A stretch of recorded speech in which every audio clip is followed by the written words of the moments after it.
topic that is assigned to me. We will have 3 placental disorders which we will discuss. One is abruptio placenta. Next would be placenta previa. And next would be placenta accreta. Okay. We will discuss each of these, okay, based on the following points. Okay, you listen very carefully. Take down notes. Kasi yan, isa-summarize ko. And this is how you should study. Because this is how the exam would go through. You should be able to differentiate the 3.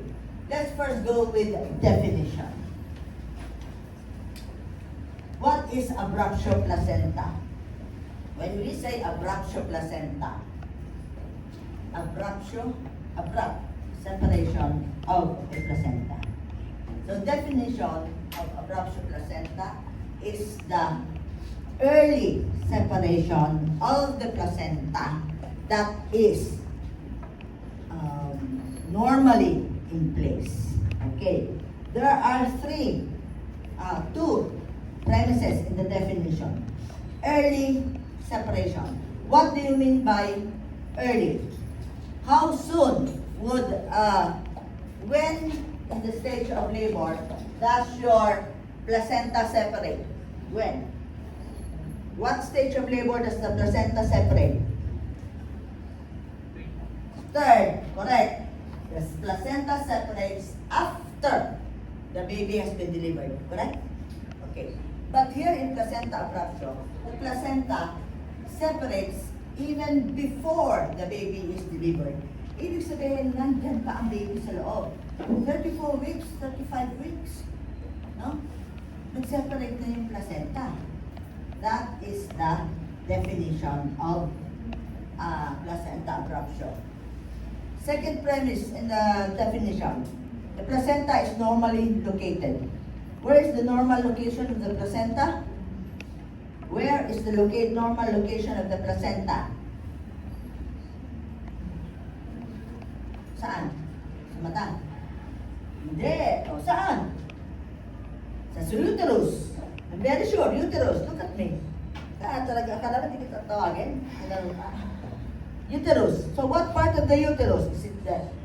What part of the uterus? Ha? Ano andito? Nandito sa tiyan? Saan? Fundus. Correct. Pag alam niyo, pag nagmamambol kayo na suot ko yung sabihin, hindi kayo sure. Na? Okay. So, napansin ko, pag fill in the blanks or question, tanong, hindi makasagot. Pero, pag may multiple choice ko, I'm sure makasagot mo. Di ba, doktora? Oo. Kasi nasanay kayo ng ganon. Mamimili na lang ng sagot. No? Tapos, pag multiple choice, tawag dito? Enumeration, kulang lang isa. Hindi ba ga? Okay. So, the placenta is located in the fundus and separates early. That is abruptio placenta. Okay? Okay. Next, that is the definition. Now, based on the definition, let us now go to the risk factors. Risk factors. Bakit siya magse-separate? Bakit siya magse-separate? Could be traumatic, could be previous abruptio and hypertension. Hypertension in any other forms, preeclampsia with superimposed preeclampsia, chronic hypertension, that is a very high potential risk factor for abruptio. Next would be previous abruptio. Risk factors. Next, let's go to symptoms. Yung symptoms, hindi nyo mine-memorize at hindi kayo gumagawa ng mnemonics. You always refer to the definition. Ano yung definition natin? Early Separation. Pag nag-separate yung placenta, anong manifestation? Bleeding, correct? The bleeding could be, so ito yun uterus natin. Okay? Nandito yung baby. Yung placenta mo nandito, di ba? O nandito. Hi, wala sa lower segment. Okay? Nandyan yung placenta mo, nakakabit sa uterus. Okay. Nag-separate siya. The separation would go like this. Pwedeng ganyan. No? Mag-form siya ng hematoma. Okay? And then, pwede rin na mag-extend so that all of the placenta would be separated. If all of the placenta or half of it is separated, then mag-bleed lang. And that would be seen, pag eye inyo, you will see what? Blood. Dark red blood. Okay? Now, sometimes, ang separation, parang kung early, nandito pa. The separation is what we call concealed. So we have your concealed abruptio placenta. So, wala, may makikita ka nag-bleed, vaginal bleeding, wala. So you could have a vaginal bleeding or wala. Okay. Now, may vaginal bleeding. So ano mangyayari sa patient? Ano mangyayari sa patient? May vaginal bleeding. Any patient who has vaginal bleeding from any other source, if it is severe, would cause ano? Bago mag-shock. Anemia. Gumaganyan na nga ako eh. Diba? O, titignan mo yung sclera. Anemia. Okay? If it is severe enough to end shallow bleeding, there you go. Hypovolemic shock. Okay? So, yun ang symptoms. Okay. Now, supposing, and then, ito, di ba pag nag-separate ang placenta, sa after third stage of labor, anong nangyayari sa myometrium? Does it relax or does it contract? Contract. Huh? So, contracted siya. Matigas. Yan ang characteristic ng abruption. Tetanically contracted uterus. Remember, there is a fetus inside. And the uterus is tetanically contracted. Unlike in labor, magko-contract, magre-relax, di ba? Magko-contract, magre-relax, di ba? Ganun yung labor, true labor. Ito hindi. Tetanically contracted. And when it is tetanically contracted, can you palpate the uterus? Mai-indent mo ba? Tetanically contracted. Di ba pag strong ang uterine contractions, nai-indent mo ba? Di ba hindi mo mai-indent? Okay. Kasi yung myometrium mo nakaganyan. Okay. Pag nakaganyan, will you be able to do loopholes? Can you palpate the fetal parts pag tetanically contracted? No. Sige, tingnan niyo yung pagtuturo ko nag-iisip kayo, ginaguidan ko kayo. Now, when the uterus is tetanically contracted, can you hear the fetal heart tones? No. So, sinasabi ko na sa inyo yung mga symptoms you cannot hear, or at least a faint fetal heart tones. Okay? So, and the patient. Would the patient be comfortable in a tetanically contracted uterus? She would be howling in pain. As pag eye mo, close. So, anong iisipin mo? Bakit sumasakit? No? Umihiyaw siya sa sakit, close ang cervix, hindi siya nagle-labor. No? Look at the history. Baka may history of hypertension. No? Or, ngayon, hypertensive siya. Okay? So, may risk factors ka na. May symptomatology ka na. Then, you are able to diagnose now. Abruptio placenta. Diagnosis is clinical. No? Clinical and diagnosis. You should have a high index of suspicion. How about diagnostic aids? Ultrasound has no role. The ultrasound cannot diagnose abruptio placenta with a very high specificity. Very low ang specificity and sensitivity of ultrasound to diagnose abruptio placenta. Okay? It is good if they would be able to see a retroplacental hematoma, which is very hard to see on ultrasound. Okay, so diagnostic aids, clinical. Next, so definition, may risk factor tayo, may signs and symptoms, and diagnostic aids ka. Anong next? Management. A vaginal exam muna. Vaginal exam.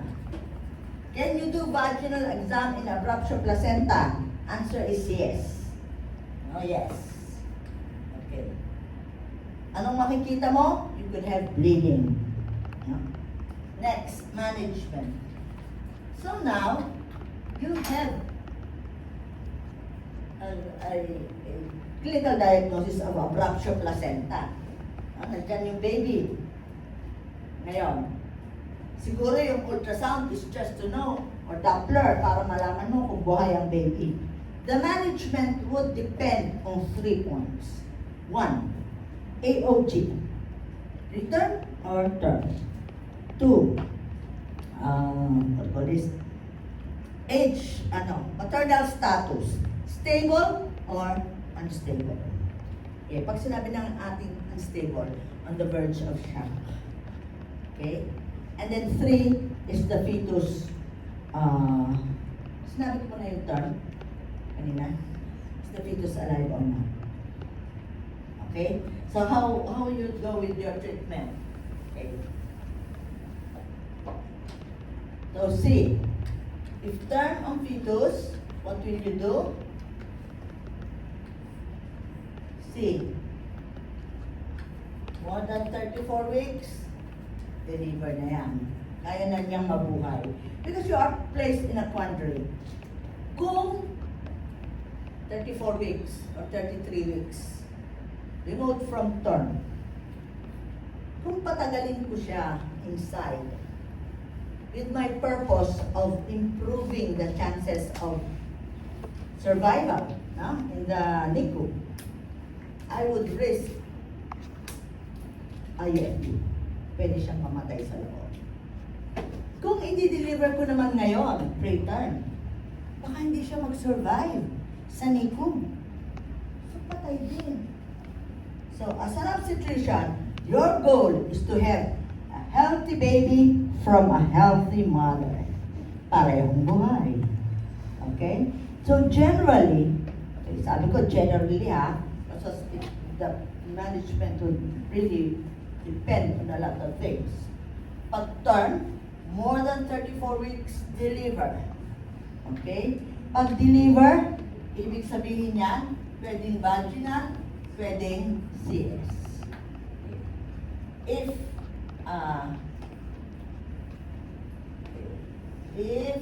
less than 34 weeks, okay, so you could have a chance of, and if the mother is stable ang mother, the baby has reassuring fetal heart rate status.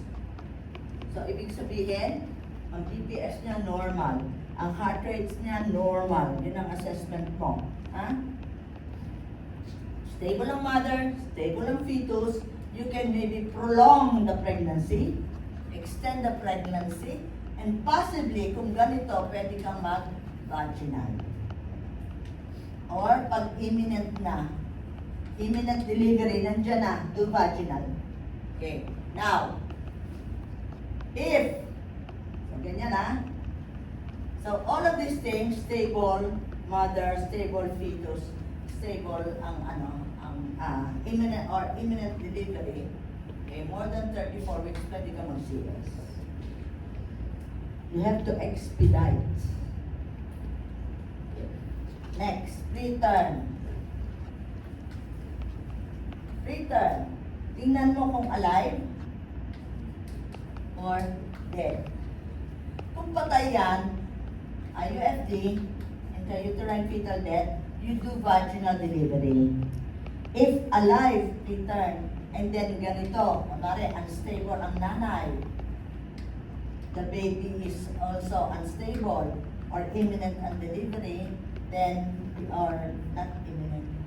Basta unstable yung dalawa, you can do emergency CS. Okay? Bottom line here is, if the mother is unstable, on the verge of shock, warm or cold stage of shock, if the fetus are saying that you do not have acceleration, yung CTG mo, may mga late decelerations, severe variable deceleration, minimal variability, to cesarean section. So, question.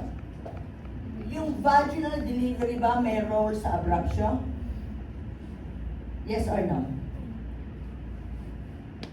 Yung vaginal delivery, pwede kang mag-deliver vaginally sa cases ng abruption?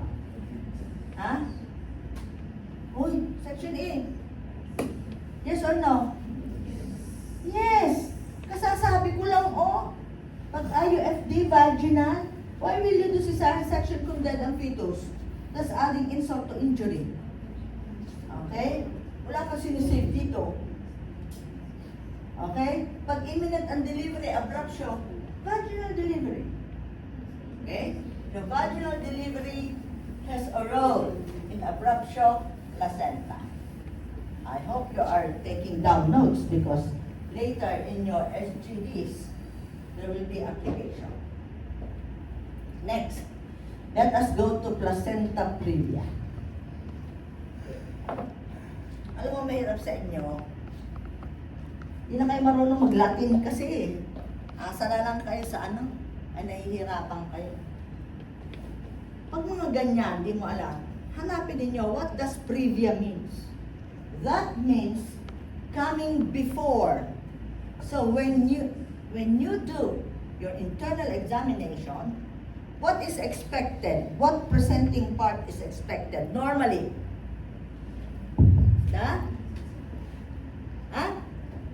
The head.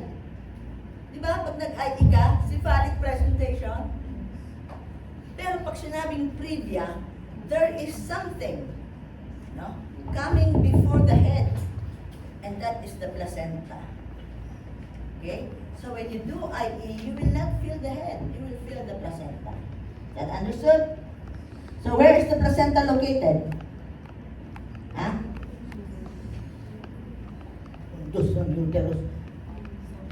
Where is the placenta located? Di ba nag-IE kayo? Sabi ko nag-IE. Nasaan yon? Near the cervix, just above the cervix or the lower uterine segment. That is the difference between abruptio and placenta. In placenta previa, yes, there is also bleeding. But here in placenta previa, the location of the placenta is in the lower segment. In the abruptio, it is located high up in the normal placentation or location. In placenta previa, so we said, it is located in the lower segment. Okay, so ganito ngayon ang itsura niya. So this is the uterus, this is the cervix, the internal os, this is the vagina. Okay, nandyan yung placenta. And then nandito yung baby. Is that a normal location of the placenta? Oh, okay. So, what happens now? Bakit siya mag-bleed? In the first place, bakit siya nandyan? Because the decidua here, ano ba ang decidua? Hindi na naman tayo nakaintindihan. That is the endometrium. The specialized endometrium of pregnancy. So during pregnancy, the lining of the uterine cavity, which is the endometrium, is now turned as decidua. Ibig sabihin, may effect dyan ang progesterone. Okay. Because of a previous CS or a previous curettage, just prior this pregnancy, may history na gano'n. That is your risk factor. Previous CS, previous